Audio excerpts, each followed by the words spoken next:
2012 was another very eventful year in Afghanistan. Unfortunately, Afghanistan doesn't suffer from uneventful years. But I think the highlight was, and probably the most significant development, was the processes of transition really got fully underway in 2012. And I think this sort of began with the signing of the Strategic Partnership Agreement on May 1st. And I actually happened to be in Kabul on that day, and the next morning Afghans were very positive about that agreement, and this was also reflected in very tangible ways in the sense that the property market also started to rebound and gain value because people had confidence that the international community was not rushing to the exits and abandoning Afghanistan. And this was then followed a few weeks later by the NATO Conference in Chicago, where the U.S. and its international allies made very firm commitments to continue support for the Afghan National Security Forces for the post-2014 era.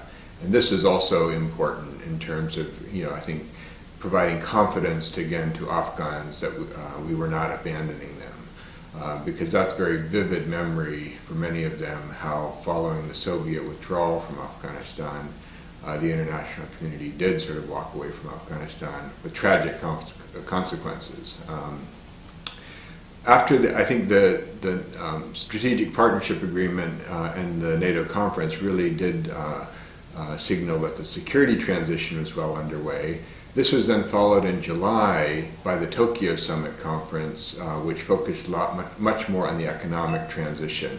And a very positive development there was that, again, the international community made very firm commitments of $16 billion to support Afghanistan in the period beyond 2014. So again, signaling that we weren't walking away, but it was done in the context of a mutual accountability framework, which said that the Afghan government is also going to have to deliver. There's no blank checks here, that we're going to need to see improvements in governance and in terms of a political transition and elections in 2014 if the donor commitments were going to be fully realized. But what was lacking up until this point was much focus on the political transition in Afghanistan. And from the perspective of the U.S. Institute of Peace, we feel that this is potentially the most important transition of all in terms of future peace and stability in Afghanistan.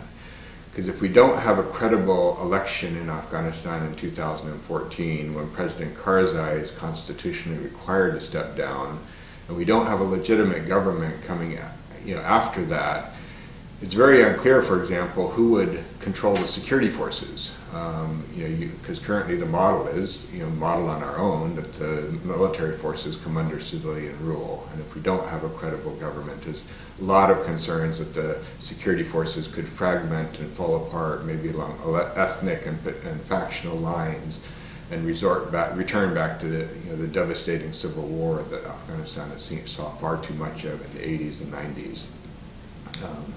So moving forward, I think we are at U.S. Institute of Peace trying to continue to emphasize the importance of the political transition, and especially as we move forward into 2013 and 2014, more attention is needed on how do we ensure that elections are credible in Afghanistan.